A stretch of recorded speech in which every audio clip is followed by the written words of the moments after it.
up on today's edition of The Play. Large stockpiles of money virtually forgotten about at the state capitol. The federal gambling sting that ended with the arrest of more than 30 people. And how should local companies handle the onslaught of reviews on social media? But first, how the recent 2014 budget agreement is helping to move some programs forward. Now, joining me now with more on this story and other local headlines, our local editor Rick Green and business editor Don McCoy. Thank you guys so much for joining me. You're welcome. Thank you. All right, well, Rick, Governor Mary Fallin has been accused of derailing a major corrections reform plan last fall. Now, new appropriations seem to be slowly pushing the Justice Reinvestment Initiative forward. How is the budget agreement propelling this initiative forward? Well, our ace reporter at the Capitol, Zeke Campfield, has determined that the budget includes money for this Justice Initiative. This is an initiative that seeks to reduce the overall state prison population by more training, more work with addiction, mental health, kind of taking people out of the prison population before they get in to give them treatment rather than incarceration.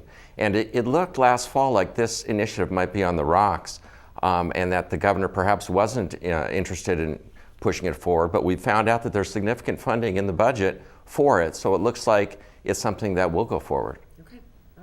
Well, now state lawmakers are searching for ways to fund the multi-million-dollar repair project for the state capitol. However, the Oklahoman's Randy Ellis learned there are large sums of money stashed away. Now, where are these funds, and has the money already been allocated for other projects? Well, Randy did a story previously about the Department of Corrections having a significant amount of money in revolving funds at a time when it was asking for a supplemental appropriation. Now he's looking in a broader view at other state agencies. For example, the Department of Transportation has about $4 million in a particular fund. The Department of Public Safety has more than $1 million in another fund. It seems that there's a lot of these funds out there, and they're getting a lot more attention now given how tight the budget picture is. Wow, that's interesting. That would definitely get some attention. All right, undercover FBI employees arrested more than 30 people in an undercover gambling operation. What can you tell us about this sting? Operation Bad Luck. Yeah. was the name of the sting, and it ended up rolling up about 34 people who were named in an indictment for illegal gambling.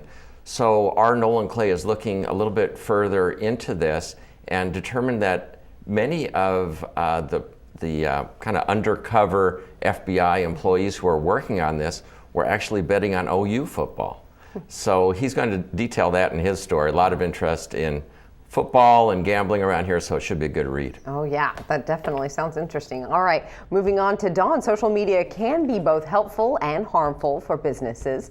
A lot of people post their opinions about companies on Facebook and Twitter, but how do companies deal with all the social media reviews? Well, sometimes they get blindsided. We talked to a local restaurateur who'd opened a barbecue joint, just out of the blue, got a very negative review on Urban Spoon, felt helpless to deal with it, tried to reach out to a local blog, and the blog ended up making fun of her and her restaurant. But they've recovered, and she said, we're serving good food, we're taking care of our customers, but it's kind of a tale, a fable for what can happen here. And we're using that as an example to get into some other businesses that have had to deal with it. And we have some rules and some ideas for things that they can do to be prepared for these kind of onslaughts. Oh, yeah, that's true. It's looking at how it's affecting local companies. Sure, absolutely. It's something they all have to deal with. I know it. All right. Well, we've been riding the weather roller coaster lately with drastic temperature changes in just a short period of time. We've seen some hard freezes, late into the spring season. Now, how has the bitter cold temperatures, how's that affected Oklahoma's wheat crop? Not very well. Previous years we've been so worried about drought. That's been the biggest issue for wheat farmers. This year it's been the freeze. We had 2 late freezes which damaged the crop, weakened it. Then a lot of farmers on their cropland had hail come through which just tore it up. So we've got some farmers who are just waiting for insurance appraisals, and then they're going to cut the wheat for hay. There was one estimate that came out that said our crop is expected to be about 45% of the size of last year's crop, which is not good. And one of the farmers we talked to said he thought that was a pretty optimistic forecast. So it isn't looking real great for the wheat crop this year. Oh no, yeah, that definitely is gonna. You think that the rain helps, but you forget about the hail and stuff like that. That's true. For farmers, if it's not one thing, it's another, it seems like. Oh man, that's tough. All right, well obviously all of these stories and plenty more will be in the Oklahoman on Saturday and Sunday, so you can check out all of those stories. And like we always love to say, on the play you get tomorrow's headlines today. So thank you guys so much for joining me. Thank you.